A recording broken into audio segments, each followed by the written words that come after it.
انسان کے اوپر مختلف حالات آتے ہیں. یہ زندگی خوشی اور غم سے مل کر بنی ہے. ایک ہی کام سب کو کرنا ہے، یعنی جینا ہے اور مرنا ہے.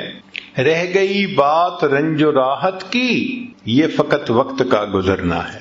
تو رنج و راحت یہ چلتا ہے زندگی بھر، کبھی یہ حال ہے کبھی وہ حال ہے. تو انسان کے اوپر اگر غم کا حال آ جائے، بلا آ جائے، تو بے صبری نہیں کرنی چاہیے، اس لیے کہ بے صبری کرنے سے وہ بلا ٹلتی تو ہے نہیں. جو ثواب ملنا ہوتا ہے بندہ اس ثواب سے بھی محروم کر دیا جاتا ہے. تو بلا کی زینت صبر کرنے میں ہے. صحابہ رضوان عنہم ایک فقرہ اکثر آپس میں ایک دوسرے کو کہا کرتے تھے، یہ بہت کامنلی یوزڈ سینٹینس تھا. فرماتے تھے استقبال المصائب بالتجمل، کہ اگر مصیبتیں آئیں تو اچھے انداز سے ان کا استقبال کرو. جیسے مہمان کا استقبال کرتے ہو نا، اللہ اگر ایسے حالات بھیجے تو ان حالات کا بھی خوشی سے استقبال کرو. استقبال المصائب بالتجمل ومواجہۃ النعم بالتذلل. اور اللہ تعالیٰ اگر نعمتوں سے نوازے تو عاجزی سے ان نعمتوں کا استقبال کرو. استقبال المصائب بالتجمل ومواجہۃ النعم بالتذلل. جب اللہ نعمتیں عطا کرے تو عاجزی اختیار کریں، اللہ بلا بھیجے تو اس کے اوپر اچھے انداز سے اس کا استقبال کریں. کیوں کہ یہ مصیبتیں آتی ہیں بسا اوقات ہمارے لیے فائدے مند بن کر. وہ کیسے کہ انسان غافل ہو جاتا ہے، بھول جاتا ہے اپنے پروردگار کو، اللہ کے در سے دور چلا جاتا ہے. اور اللہ رب العزت نہیں چاہتے کہ میرے بندے مجھ سے دور جائیں، تو اللہ تعالیٰ پھر اس کی طرف پریشانیاں بھیجتے ہیں، مصیبتیں بھیجتے ہیں. جب پریشانی آتی ہے، مصیبت آتی ہے تو خدا یاد آتا ہے، پھر خدا کے گھر آتے ہیں. کاروبار میں اونچ نیچ ہو جائے، جو 5 نمازیں بھی نہیں پڑھتا تھا وہ اب بیٹھا ہوا تہجد بھی پڑھ رہا ہے، وہ اب تسبیح بھی کر رہا ہے، اور جی کاروبار میں کچھ پرابلم ہو گیا. تو مصیبتوں اور پریشانیوں میں آ کے انسان اللہ کی طرف رجوع کرتا ہے. تو اللہ تعالیٰ بس اوقات پریشانیاں بھیجتے ہیں بندے کو اپنے در کی طرف متوجہ کرنے کے لیے. پاک ہے وہ پروردگار، ذرا توجہ سے بات سنیے گا، پاک ہے وہ پروردگار جو اپنے غافل بندوں کو پریشانیوں کی رسیوں میں جکڑ جکڑ کر اپنے در کی طرف واپس کھینچ رہا ہوتا ہے. یاد رکھیں، خوشیاں سلاتی ہیں اور غم جگاتے ہیں. خوشیاں سلاتی ہیں اور اگر یہ غم نہ ہوتے پتہ نہیں ہم کس حال میں ہوتے. تو اللہ تعالیٰ یہ حالات چھوٹے موٹے بھیجتے رہتے ہیں کہ بندے ذرا متوجہ رہیں، غفلت میں نہ جانے پائیں. اس لیے اللہ والوں کا یہ دستور ہے کہ غم کے حال میں وہ زیادہ خوش ہوتے ہیں، نعمت کے حال میں ڈرتے گھبراتے ہیں، غم میں زیادہ خوش ہوتے ہیں. اس لیے کسی نے عجیب بات کہی کہ سکھ دکھاں تو دیواں وار، دکھاں آن ملائم یار. میں ان سکھوں کو دکھوں پہ قربان کر دوں، ان دکھوں نے مجھے میرے یار سے ملا دیا. اچھا یہ بھی ہو سکتا ہے کہ آپ نے یہ بلائیں مصیبتیں خود مانگی ہوں. آپ حیران ہوں گے کہ بلائیں مصیبتیں تو کوئی نہیں مانگتا، ہو سکتا ہے ہم نے مانگی ہوں. وہ کیسے؟ متوجہ ہو ذرا. ہم نے دعا مانگی، اللہ قیامت کے دن اپنے حبیب صلی اللہ علیہ وسلم کے ہاتھوں حوض کوثر کا جام عطا فرما دینا، اور اللہ نے دعا قبول کر لی. مگر عمل تو ایسے ہیں نہیں. دعا قبول ہو گئی تو کیسے ملے گا وہ جام؟ تو پھر اللہ تعالیٰ ایسے بندے کی طرف کچھ چھوٹی پریشانیاں، کچھ مصیبتیں، کچھ حالات بھیج دیتے ہیں. اگر وہ بندہ ان حالات پہ صبر کرتا ہے، اس کو بہانہ بنا کر اللہ اس کو یہ نعمت عطا فرما دیتے ہیں. آپ نے دیکھا ہوگا کہ بچہ جب اپنے آپ کو گندا کر لیتا ہے تو ماں اس کو پھر دھوتی ہے، نہلاتی ہے. اب بچے کی رونے کی آوازیں آ رہی ہیں تو آپ پوچھیں بچہ کیوں رو رہا ہے؟ اس کی ماں کدھر ہے؟ جی ماں پاس ہی تو ہے. تو اس کو چپ کیوں نہیں کروا رہی؟ جو ماں ہی تو رلا رہی ہے. تو وہ کہے گا ماں تو بچے کو نہیں رلاتی. تو جواب ملے گا جی بچہ گندا ہو گیا تھا، وہ اس کو دھو کے اس کو محبت کی وجہ سے گندا نہیں دیکھ سکتی، وہ اس کو دھو کے صاف ستھرا کر کے سینے سے لگانا چاہتی ہے. اللہ تعالیٰ بھی اپنے بندوں کو گناہوں کی نجاست میں لچھڑا نہیں دیکھ سکتے. جب بندے ایسے کر بیٹھتے ہیں فرمایا ما اصابکم من مصیبت فبما کسبت ایدیکم، ہاتھوں کی کمائی ہوتی ہے تو ہم پھر مصیبتیں بھیج کے میرے بندوں تمہیں پاک صاف کر لیتے ہیں تاکہ ہماری رحمت سے تمہیں حصہ نصیب ہو سکے. نعمت کی زینت شکر کے ادا کرنے میں اور بلا کی زینت صبر کرنے میں. اور تیسری بات فرمائی کہ محسن کی زینت احسان کو نہ جتلانے میں ہے. اگر ہمیں کسی کے ساتھ بھلائی کرنے کا اللہ موقع عطا فرما دے تو ہمیں چاہیے کہ جتلائیں نہ. کیوں؟ نیکی کر دریا میں ڈال. اگر جتلا دیا تو وہ نیکی کا بدلہ مل گیا. فرمایا لا تبطلوا صدقاتکم بالمن والاذی، تم اگر صدقات بھی دیتے ہو تو ان کو احسان چڑھا کے ضائع مت کرو. ہمارے مشائخ دائیں ہاتھ سے اس طرح نیکی کرتے تھے کہ بائیں ہاتھ کو پتہ نہیں چلا کرتا تھا، اور آج ہمارا بالکل وہی حال ہے.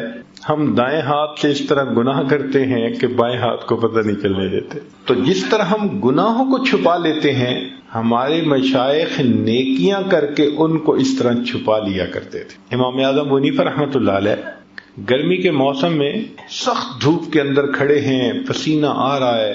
ایک واقف کار وہاں سے گزرا، اس نے کہا حضرت چلچلاتی دھوپ ہے، پسینہ آ رہا ہے اور آپ دھوپ میں کھڑے ہیں، یہ دیوار کے سائے میں آ جاتے، چھاؤں میں آ جاتے.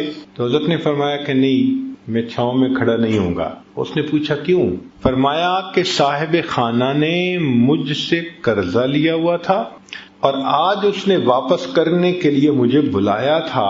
میں نے دروازہ کھٹکھٹایا ہے، دھوپ میں اس لیے کھڑا ہوں کہ اس قرضے کے بدلے اس کی دیوار کے سائے کا بھی فائدہ نہیں اٹھانا چاہتا، یہ بھی نہ سود بن جائے. چنانچہ سلف صالحین اگر کسی کا بھلا کرنا چاہتے تھے، خدمت کرنا چاہتے تھے، تو رات کو ان کے دروازے کھول کے جو سامان ہوتا تھا ان کے گھر کے اندر ڈال کے اور اوپر پیغام دے دیتے تھے کہ یہ تمہارے لیے فلاں ہے. اور اس لیے ایسا کرتے تھے کہ یہ بھی پتہ نہ چلے کہ ہمارے ساتھ یہ بھلا کس بندے نے کیا ہے. چنانچہ سیدنا صدیق اکبر عنہ کا زمانہ خلافت ہے. عجیب واقعہ ہے. عمر عنہ ملنے کے لیے آئے تو دیکھا کہ وہاں پر ایک کاغذ پڑا ہوا ہے جو بھی چمڑے کی کوئی چیز تھی، اور اس پر لوگوں کے نام لکھے ہوئے ہیں جو سینئر سٹیزن تھے، زیادہ بوڑھے تھے یا معذور لوگ تھے، ہینڈی کیپ تھے، اور ان کو خدمت کی ضرورت تھی. اور جس نے ان کی خدمت ذمے لی ان کا بھی نام آگے لکھا ہوا تھا. اس کی خدمت اس نے ذمے لے لی، اس کی اس نے لے لی، اس کی اس نے. ایک جگہ ایک بڑھیا کا نام لکھا ہوا تھا، آگے جگہ خالی تھی. تو عمر لانو نے اس بڑھیا کا نام بھی نوٹ کر لیا اور اس کا گلی، مکان، ایڈریس بھی نوٹ کر لیا اور کہا کہ بھائی اس کی خدمت میں کروں گا. اب بوڑھی عورت کی کیا خدمت کرنی ہوتی تھی کہ اس کے گھر میں جاتے تھے، جھاڑو دے دیتے تھے، برتن دھو دیتے تھے، باہر سے پانی بھر کے اس کو گھر میں پہنچا دیتے تھے. ان کاموں کے ہونے سے اس بڑھیا کو آسانی ہو جاتی تھی، وہ پردے میں رہ کے زندگی گزارے. عمر لانو نے فجر کی نماز پڑھی، بڑھیا کا دروازہ کھٹکھٹایا، پوچھا کون؟ اماں میں خدمت کے لیے حاضر ہوا ہوں. اس نے بھائی خدمت کرنے والا تو کوئی آیا تھا، وہ خدمت کر کے چلا گیا. اچھا ٹھیک ہے. اگلے دن فجر کی بجائے تہجد پڑھ کے آئے، دروازہ کھٹکھٹایا. اس نے پوچھا کون؟ اماں خدمت کرنے کے لیے آئے. بھائی خدمت کرنے والا تو آیا تھا، کر کے چلا گیا. اماں وہ کون تھا؟ نہ میں نے کبھی نام پوچھا نہ اس نے کبھی نام بتایا. اماں اس کا قد کاٹ کیسا تھا، شکل کیسی تھی؟ بھائی وہ جب آتا تھا تو دروازے سے کہتا ہے پردہ کر لو، میں کمرے میں چلی جاتی ہوں. وہ سارے کام کر کے جاتے ہوئے بتا دیتا ہے جی پردہ ختم ہو گیا، دروازہ بند کر کے چلا جاتا ہے. آج تک میں نے اس کی شکل بھی نہیں دیکھی.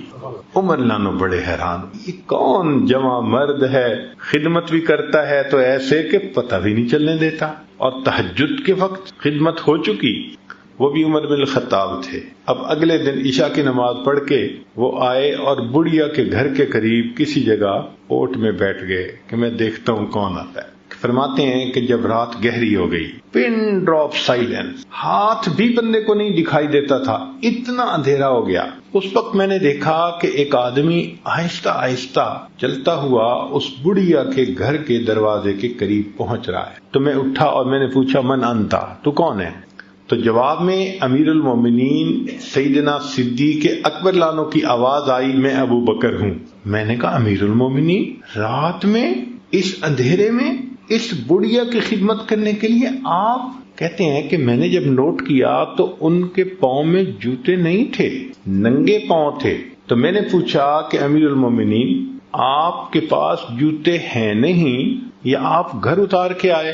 تو ابو بکر صدیق لانہ نے جواب دیا کہ عمر رات کا وقت ہے، لوگ سوئے ہوئے ہیں، میں نے اپنے جوتوں کو گھر اتار دیا کہ میرے چلنے کی آہٹ سے، جوتوں کی آہٹ سے کسی نیند والے بندے کی نیند میں خلل بھی نہ آئے.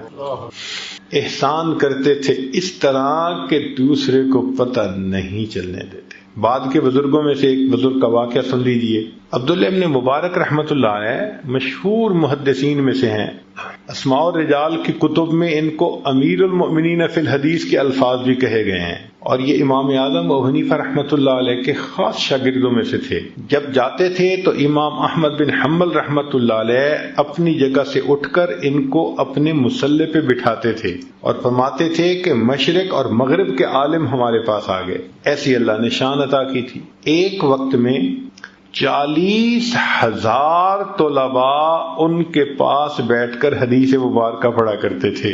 اتنے بڑے شیخ تھے. ان کا واقعہ ہے کہ جب وہ ایک شہر سے دوسرے شہر سفر کرتے تو درمیان میں ایک چھوٹا شہر تھا، وہاں رات گزارتے تھے، اور وہاں پر ایک موٹل تھا جہاں یہ کمرہ کرائے پہ لے لیتے اور رات گزار کے چلے جاتے. اس سرائے میں ایک نوجوان تھا جو کام کرتا تھا، اس کے ساتھ کچھ تعلق ہو گیا، مناسبت ہو گئی. ایک مرتبہ آئے تو پتہ چلا کہ وہ نوجوان نہیں ہے. پوچھا بھی وہ کہاں ہے؟ لوگوں نے کہا کہ حضرت اس کے اوپر تو ایک آفت آ گئی کہ اس نے کسی سے پیسے ادھار لیے تھے اور واپس کرنے کی ایک ڈیڈ لائن دی تھی، اور وہ اپنی ڈیڈ لائن پہ واپس نہیں کر سکا، اور اس بندے نے پولیس کو انفارم کر دیا تو پولیس نے اس کو پکڑ کے جیل میں بند کر دیا کہ پیسے ادا ہوں گے تو تمہیں ریلیز کریں گے. تو وہ بیچارہ تو جیل میں ہے. اب عبداللہ ابن مبارک رحمۃ اللہ یہ سن کے خاموش ہو گئے. جب صبح ہوئی تو سیدھا پولیس چیف کے پاس اس کو جا کر ملے. بھائی ایک ایسا نوجوان آپ کی حوالات میں ہے. اس نے کہا ہے. وہ کیسے چھوٹ سکتا ہے؟ اس نے کہا سو سمپل کہ جن کے پیسے ادا ہونے ہیں وہ ادا ہو جائیں تو میں اس کو چھوڑ دوں گا. اس نے کہا کوئی اور ادا کر سکتا ہے؟ اس نے کہا بھائی میری طرف سے کوئی ادا کر دے، حق والوں کو حق ملنا چاہیے، میں اس کو چھوڑ دوں گا. فرمانے لگے کہ اس کے پیسے میں ادا کرتا ہوں مگر ایک شرط کے ساتھ. اس نے کہا کون سی شرط؟ کہنے لگے کہ شرط یہ ہے کہ تم نے کسی پر میرا نام ظاہر نہیں کرنا. یہ احسان ہوتا ہے، پتہ بھی نہ چلنے دینا. چنانچہ عبداللہ ابن مبارک رحمۃ اللہ نے پیمنٹ کر دی اور چلے گئے اس شہر سے. بعد میں پولیس چیف نے اس نوجوان کو جب ریلیز کر دیا تو اس کو اتنا پتہ چلا بھائی کسی نے تمہارا قرض دے دیا ہے. کس نے دیا اس کا پتہ نہیں چلا. وہ نوجوان واپس آ گیا. اس کے بعد سال میں کئی مرتبہ آپ اسی جگہ گزرتے، قیام کرتے. وہ نوجوان آپ کو اپنا واقعہ سناتا، میں قید ہو گیا تھا، کسی نے قرضہ ادا کر دیا، پھر میں چھوٹا. حضرت خاموشی سے واقعہ سن لیتے تھے. پوری زندگی اس نوجوان کو یہ نہ بتایا کہ تمہارا قرضہ میں نے ادا کیا تھا. جب حضرت کی وفات ہوئی تو پھر پولیس چیف نے اس نوجوان کو ڈسکلوز کیا کہ تمہارا قرضہ عبداللہ ابن مبارک نے ادا کیا تھا. ہمارے اکابر احسان کر کے جتلاتے نہیں تھے، پتہ بھی نہیں چلنے دیتے تھے. اور فرمایا کہ نماز کی زینت خشوع اور خضوع میں ہے، کہ انسان نماز پڑھے تو خشوع اور خضوع کے ساتھ، ظاہرہ بھی تحمل مزاجی سے پڑھے، رکوع اور سجود اچھے طریقے سے ادا کرے، اور باطنی طور بھی اللہ کی طرف متوجہ رہے، ادھر ادھر توجہ نہ ہو، نماز کی طرف توجہ. آج ہماری نماز عجیب بن گئی ہے. اللہ اکبر کبیرہ. حالت یہ ہے کہ امام صاحب نے 4 رکعت کی نیت باندھی اور 2 رکعت کے بعد سلام پھر بیٹھے. تو مقتدیوں سے پوچھا بھائی مجھے غلطی لگ رہی ہے، 2 پڑھی ہیں یا 4 پڑھی ہیں؟ پوری مسجد کے نمازی یقین سے کوئی نہیں کہہ رہا تھا کہ 2 پڑھی ہیں یا 4 پڑھی ہیں. پوری مسجد میں سب تذبذب کا شکار تھے. اب امام صاحب حیران، بھائی 2 پڑھی ہیں یا 4 کوئی تو بتائے. تو ایک بڑے میاں کھڑے ہوئے، مولانا آپ نے 2 ہی رکعت پڑھی ہیں، پکی بات ہے. تو انہوں نے نماز لوٹائی، 4 رکعت پڑھا دی. پھر نماز پڑھانے کے بعد وہ بڑے میاں کے پاس آئے، بڑا شکریہ ادا کیا، اللہ بھلا کرے، سارے لوگ بس نماز سے غافل تھے اور آپ کی توجہ تو نماز کی طرف تھی، آپ کو یقین سے پتا کہ 2 رکعت. تو بڑے میاں نے جواب دیا کہ مولانا 4 بیٹے ہیں اور 4 رکعت میں ہر رکعت میں بچے کا الگ میں حساب کرتا ہوں بزنس کا، تو آج 2 کا حساب کیا تھا، آپ نے سلام پھیر دیا، اس کا مطلب ہے 2 رکعت پڑھی گئی. یہ آج کل ہماری نمازوں کا حال. کھڑے مسجد میں ہوتے ہیں اور پہنچے ہوئے گلی کوچہ بازار میں ہوتے ہیں.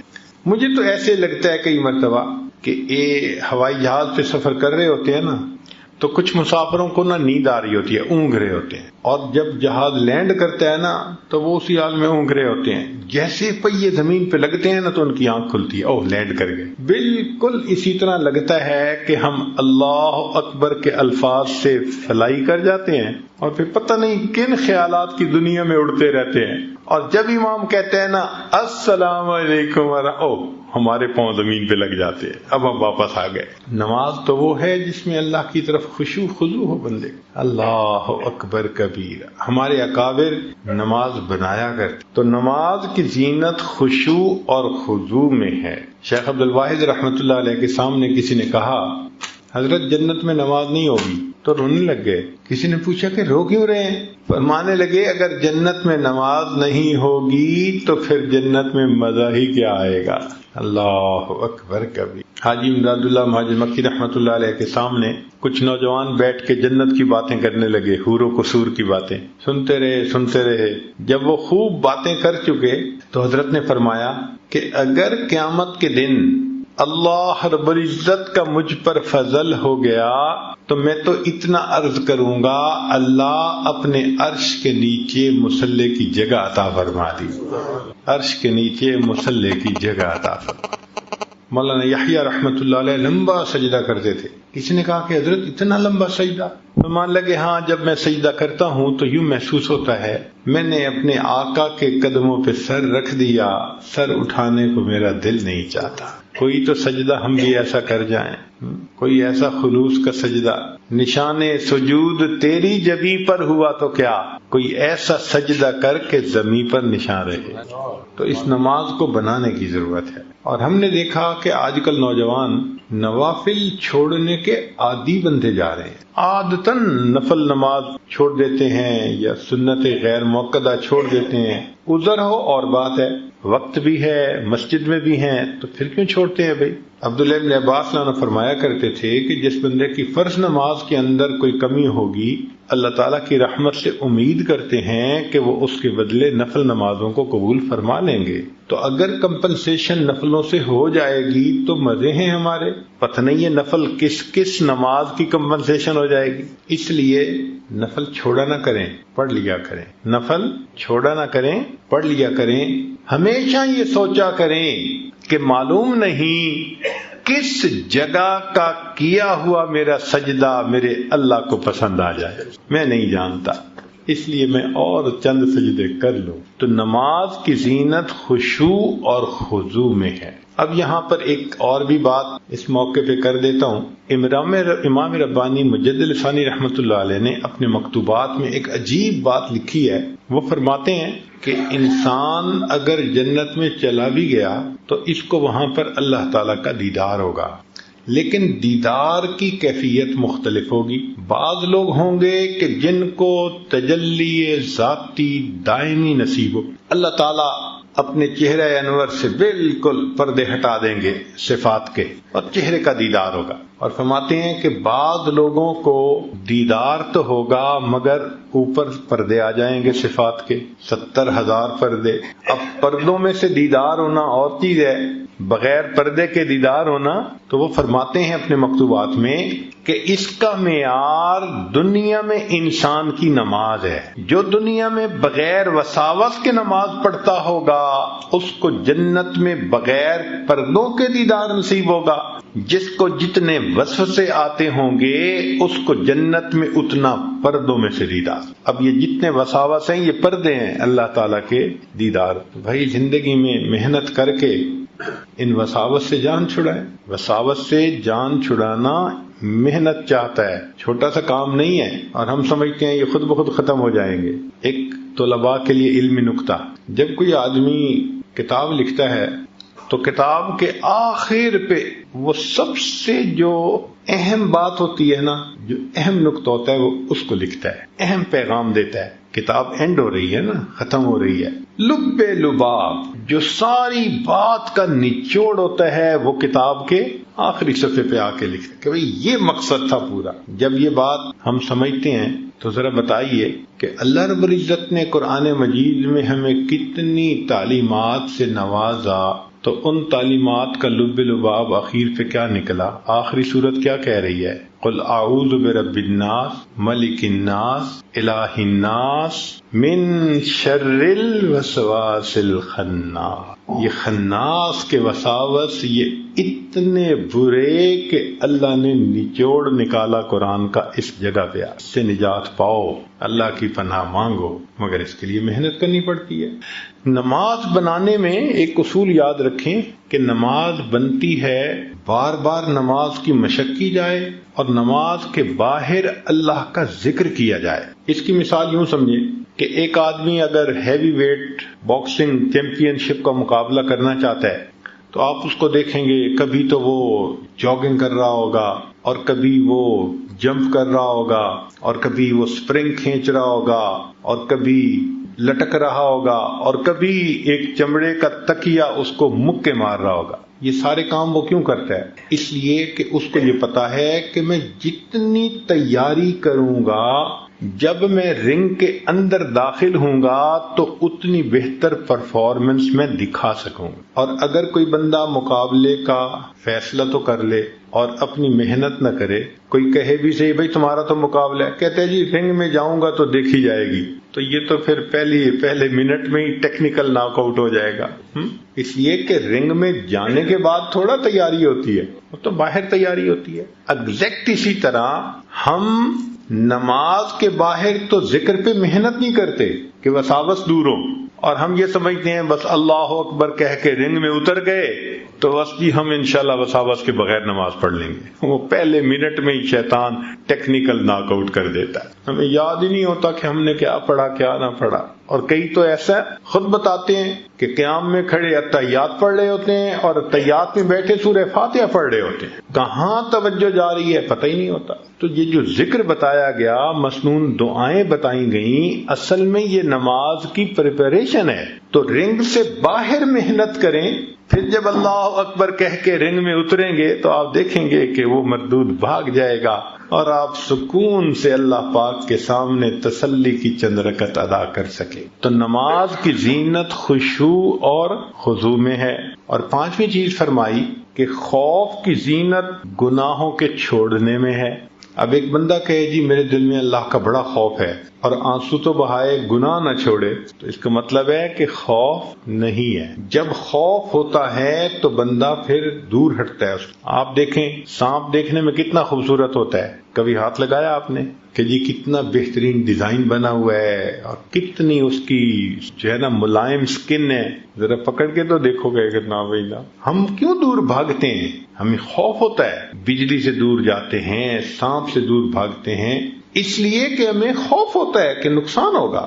اسی طرح جب دل میں اللہ کا خوف آ جائے تو بندہ گناہوں سے دور بھاگتا ہے، وہ سمجھتا ہے کہ اس سے میرا نقصان ہو جائے۔ ایک اور نقطہ یاد رکھیں، ایک لفظ ہے حزن اور ایک ہے خوف۔ حزن کہتے ہیں اندر کے غم کو اور خوف کہتے ہیں باہر کے صدمے کو۔ تو حزن انسان کو کھانا پینا چھڑوا دیتا ہے۔ غمزدہ وہ بندہ کھانے کو دل ہی نہیں چاہتا، بیٹا فوت ہو جائے نہ ماں کھائے گی نہ باپ کھائے گا کھانا، وہ جی دل ہی نہیں چاہتا۔ کاروبار میں نقصان ہو جائے کھانے کو دل نہیں چاہتا، طالب علم فیل ہو جائے کھانے کو اس وقت دل نہیں چاہتا، بیوی کو خامن ڈانٹ ڈپٹ کے چلا جائے کھانے کو دل نہیں چاہتا۔ تو مقصد یہ کہ حزن کی وجہ سے انسان کا کھانا پینا چھوٹ جاتا ہے۔ مشائخ نے لکھا خوف خدا کی وجہ سے انسان کے گناہ چھوٹ جاتے ہیں۔ جس طرح حزن کی وجہ سے کھانا چھوٹ جاتا ہے، اس طرح خوف کی وجہ سے انسان سے گناہ چھوٹ، خود بخود گناہوں سے وہ بچتا ہے۔ تو خوف کی زینت گناہوں کے چھوڑ دینے میں ہے۔ امام غزالی رحمۃ اللہ علیہ فرماتے ہیں کہ سب سے بڑا عالم وہ ہے جس پر گناہوں کی مضرتیں زیادہ کھل جائیں۔ ہم تو سمجھتے ہیں نا کہ بڑا عالم وہ کہ جس کو باتیں بڑی آتی ہوں، نہیں، امام غزالی رحمۃ اللہ فرماتے ہیں کہ سب سے بڑا عالم وہ ہے جس پر گناہوں کے نقصانات زیادہ کھل جائیں۔ کیوں؟ پھر وہ گناہوں سے بچے گا۔ یہ بڑا عالم ہے کہ گناہوں کی مضرتیں اس پر زیادہ۔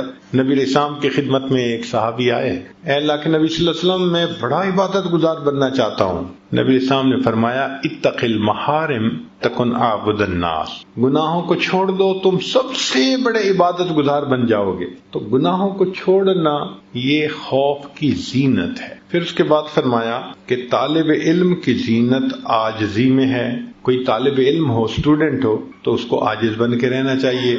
اگر عاجزی نہیں ہوگی تو علم بھی حاصل نہیں ہوگا۔ حضرت علی عنہ فرماتے تھے لا يتعلم العلم مستحی ولا مستکبر، جو حیا شرم کرتا بہت ہو یا بہت زیادہ تکبر کرتا ہو، اس بندے کو علم حاصل نہیں ہو سکتا۔ تو علم حاصل کرنے کے لیے اپنے آپ کو مٹانا پڑتا ہے۔ اس یہ حدیث پاک ہے، نبی صاحب نے فرمایا تواضعوا لمن تتعلمون منہ، کہ تم جن سے علم حاصل کرتے ہو ان کے سامنے تواضع اختیار کرو، یعنی ان کے سامنے تم چھوٹا بن کے رہو، ان کے سامنے چھوٹا بن کے رہو، اس سے تمہیں علم حاصل ہوگا۔ علم اللہ کی صفت ہے اور اللہ تعالیٰ بلند ہے، تو علم کے اندر بھی بلندی ہے۔ اب ایک نکتے کی بات طلباء کے لیے کہ علم کے سامنے فرشتے بھی سرنگوں، علم کے سامنے فرشتے بھی سرنگوں۔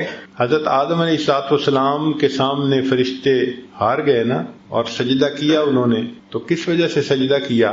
کہ آدم علیہ السلام کے پاس علم الاشیاء تھا جو فرشتوں کے پاس نہیں تھا، اس وجہ سے اللہ نے فرشتوں کو حکم دیا کہ تم آدم علیہ السلام کی طرف سجدہ کرو۔ تو علم کے سامنے فرشتے بھی سرنگوں اور علم کے سامنے انبیاء بھی سرنگوں۔ بات عجیب لگے گی مگر ہے حقیقت۔ سورہ کہف کے اندر ہم پڑھتے ہیں حضرت موسیٰ علیہ السلام اللہ کے پیغمبر ہیں اور خضر علیہ السلام اللہ کے ولی ہیں، مگر حضرت موسیٰ علیہ السلام شاگرد بن کر بیٹھے ہیں اور کہتے ہیں کہ جی مجھے مما علمہ کا، جو آپ کو اللہ نے علم دیا اس میں سے آپ مجھے بھی سکھا دیجیے۔ تو علم کے سامنے فرشتے بھی سرنگوں، علم کے سامنے انبیاء بھی سرنگوں، اور علم کے سامنے دنیا کے بادشاہ بھی سرنگوں۔ چنانچہ کتنا مار ایسا ہوا کہ علماء کے انتظار میں وقت کے بادشاہ ایک ایک گھنٹہ انتظار میں رہتے تھے، درس حدیث ختم ہوتا تھا تب ان کے ساتھ مصافحہ کیا کرتے تھے۔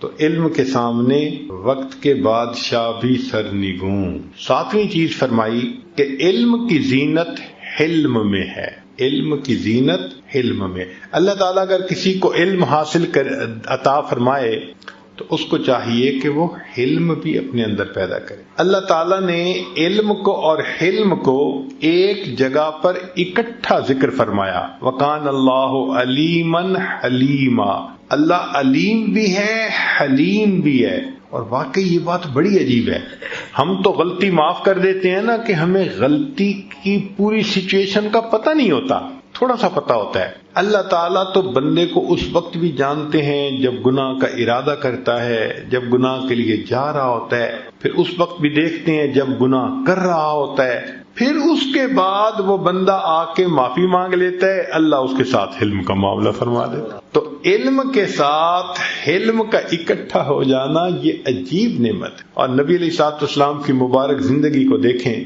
اللہ نے آپ کو علم کی بھی انتہا دی تھی اور حلم کی بھی انتہا دی تھی. چنانچہ اللہ تعالیٰ نے نبی علیہ السلام کو منافقین کے نام بتا دیے تھے، اور نبی علیہ السلام نے وہ نام حذیفہ رضی اللہ عنہ کو بتا دیے تھے اور منع کر دیا تھا کہ نہ بتانا، مگر آپ صلی اللہ علیہ وسلم کو پتا تھا. اب ذرا غور کیجئے کہ جن کے بارے میں رب نے بتا دیا کہ یہ منافق ہے، اللہ کے حبیب صلی اللہ علیہ وسلم پھر ان کے ساتھ اچھا سلوک کرتے تھے، ان کے بعد انٹریکٹ کرتے تھے. یہ کتنی بڑی بات ہے، ہم اس کا اندازہ نہیں لگا سکتے. حتیٰ کہ جب رئیس المنافقین عبداللہ ابن ابی مرا تو نبی علیہ الصلوۃ والسلام نے اپنا کرتا مبارک اس کو کفن کے لیے عطا فرمایا، اس میں اس کو کفن دو اللہ، اور اس کی نماز جنازہ پڑھنے کے لیے آمادہ. یا اللہ، اللہ اکبر. حالانکہ پتا تھا کہ یہ منافقین کا سردار ہے. کتنا بڑا ظرف ہوگا.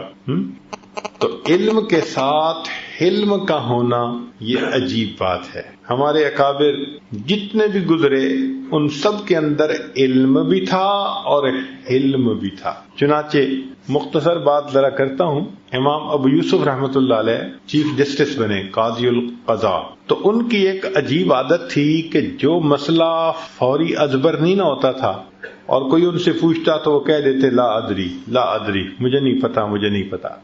وہ آج کل کے عام بندے کی طرح نہیں ہوتے تھے کہ جو چاہو مسئلہ پوچھو، سوچ کے جواب دے دیتے ہیں، پتہ بھی نہیں کہ ٹھیک دیا یا نہیں دیا. وہ چیف جسٹس تھے، اور جب کوئی مسئلے کو تازہ اس کو تکرار نہ ہوتی یا اس جزی کے اوپر کوئی سامنے فوری بات نہ ہوتی تو کہہ دیتے تھے لا ادری، مجھے نہیں پتا. اب ایک دن ایک نوجوان مسئلہ پوچھنے کے لیے آیا، اس نے کہا یہ مسئلہ کیا ہے؟ فرمایا لا ادری. اس کو غصہ آ گیا. وہ کہنے لگا کہ تنخواہ تو آدھے خزانے کے برابر لیتے ہیں اور مسئلہ پوچھتے ہیں تو کہتے ہیں لا ادری. نوجوان کہنے لگا کہ تنخواہ تو لیتے ہیں آدھے خزانے کے برابر اور جب مسئلہ پوچھتے ہیں تو کہتے ہیں لا ادری. جب اس نے یہ کہا تو امام ابو یوسف رحمۃ اللہ مسکرائے اور فرمانے لگے بھائی یہ تنخواہ مجھے ملتی ہے میرے علم کی وجہ سے. اگر یہ تنخواہ میری جہالت کی وجہ سے ملتی تو پورے خزانے سے بھی زیادہ ملا کرتی. وہ بچے نے پاؤں پکڑ لی، حضرت مجھے معاف کر دی. علم ہو تو پھر حلم بھی ایسا. اور آج آپ دیکھیں کہ ہم جو دیندار کہلاتے ہیں حلم نہیں ہے. آپ ایک مسجد ہے، اس کے 2 نمازی ہیں، ادھر بھی ٹوپی ادھر بھی ٹوپی، ادھر بھی داڑھی ادھر بھی داڑھی، الجھ رہے ہیں آپس، ایک دوسرے کی لگ پلنگ ہو رہی ہوتی ہے، اندر اندر ایک سرد جنگ چل رہی ہوتی ہے. مومن کا تو یہ معاملہ نہیں ہوتا. تو اللہ تعالیٰ اگر علم عطا کرے تو علم کے ساتھ حلم بھی اللہ سے مانگنا چاہیے. چنانچہ نبی علیہ الصلوۃ والسلام کو اللہ نے کتنا حلم عطا فرمایا تھا. ایک حدیث مبارکہ سنا کے بات مکمل کرتے ہیں، امید ہے کہ آپ دل کے کانوں سے سنیں گے. یہود کے ایک بڑے عالم تھے، ان کا نام تھا زید بن سعنہ. وہ مسلمان ہوئے اور ان کے مسلمان ہونے کا واقعہ بڑا عجیب ہے. انہوں نے اپنا واقعہ عبداللہ ابن سلام رضی اللہ عنہ کو سنایا اور عبداللہ ابن سلام رضی اللہ عنہ نے اس واقعے کو آگے روایت کیا. یہ یہود کے عالم بھی تھے اور بڑے امیر بھی تھے. اللہ نے ان کو علم بھی دیا تھا، مال بھی دیا تھا کثرت کے ساتھ. چنانچہ وہ کہتے ہیں زید بن ثانہ رضی اللہ عنہ لم يبق من علامات النبوة شيء الا وقد عرفته في وجه محمد صلی اللہ علیہ وسلم حين نظرت الیہ الا اثنتين، کہ میں نے جب نبی علیہ الصلوۃ والسلام کو پہلی نظر دیکھا تو مجھے نبوت کی ساری علامتیں ان میں نظر آ گئیں سوائے 2 علامتوں کے. لم اخبرهما منه، وہ 2 علامتیں مجھے نظر نہ آئیں. کون کون سی علامت تھی لکھی ہوئی تورات اور انجیل میں؟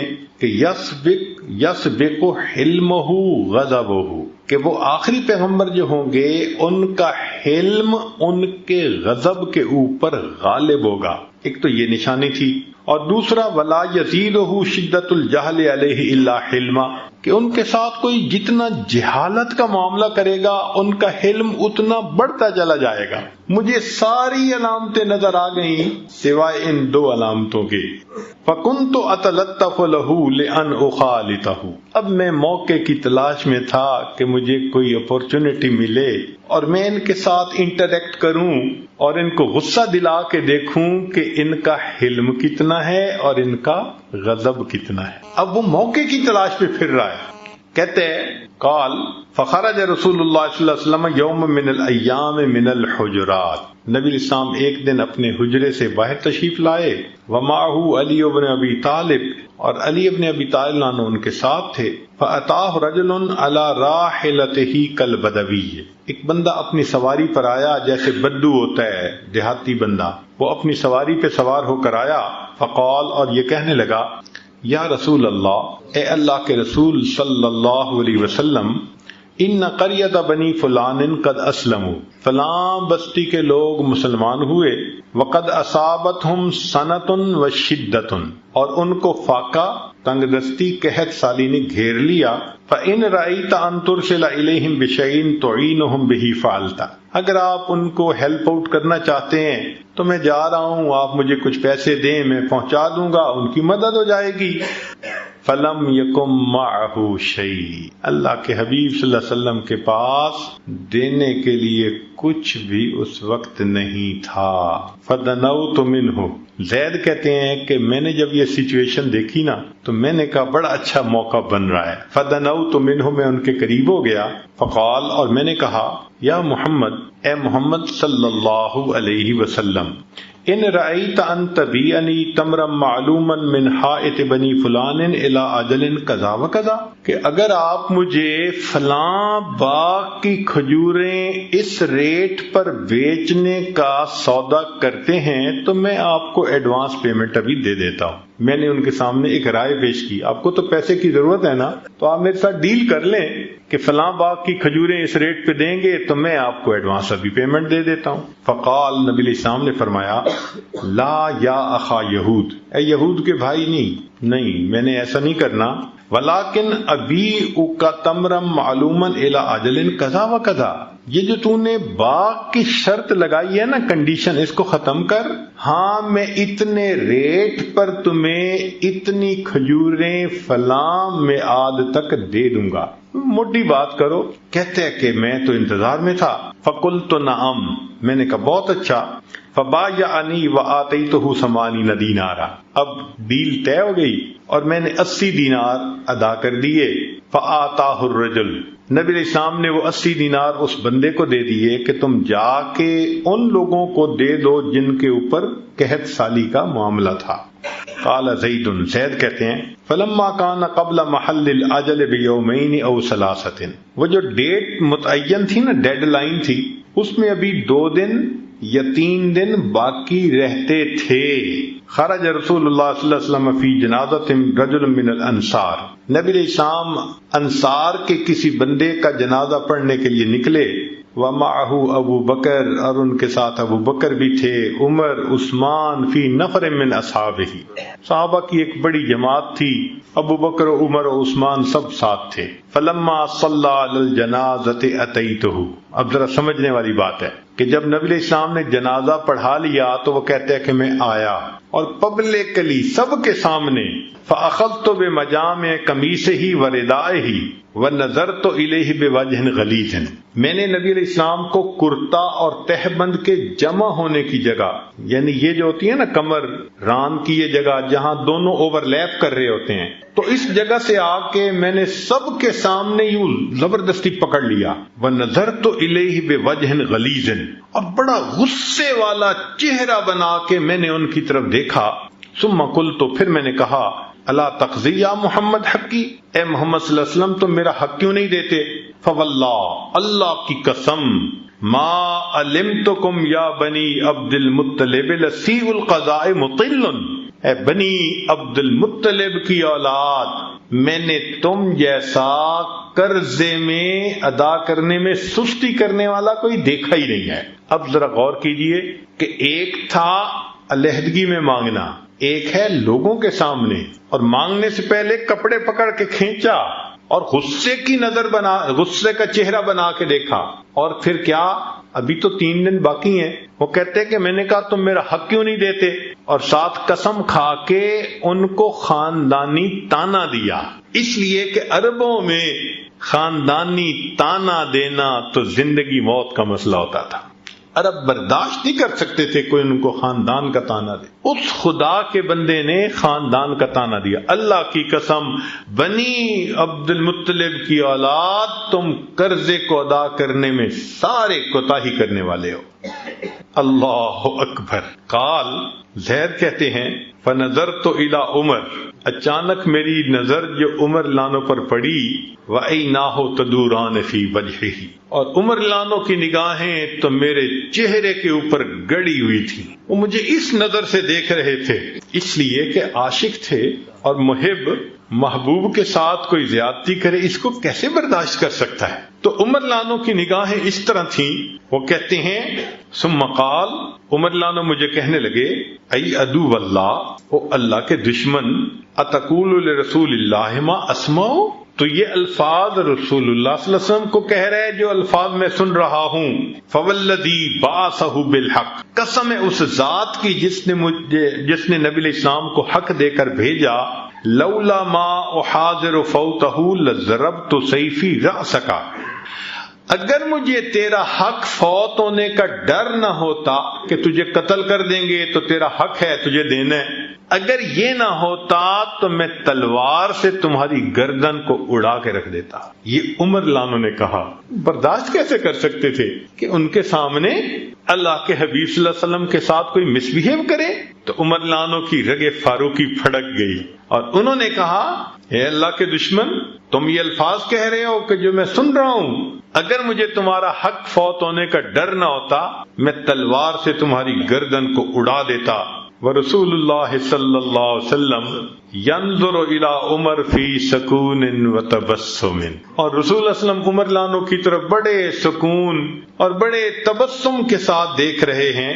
ثم قال، پھر نبی علیہ السلام نے فرمایا یا عمر، اے عمر، انا وہو الی غیر ھذا منک احوج، میں اور یہ تیرے کسی اور رویے کے مستحق تھے.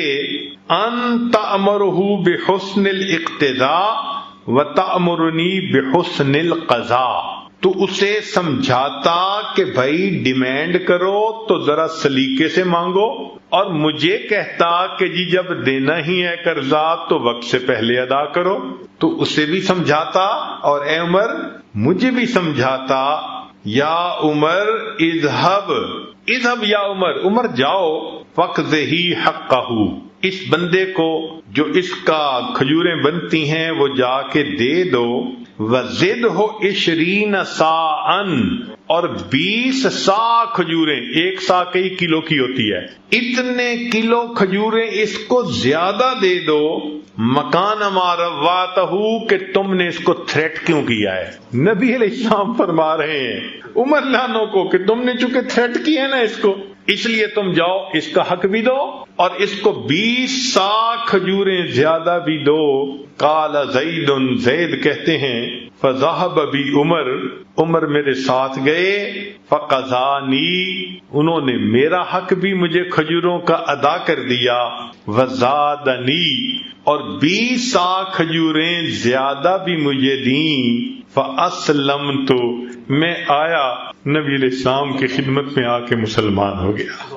یہ نبی علیہ السلام کا حلم تھا کہ ایسے دشمن بھی مسلمان بن جاتے. اللہ اکبر.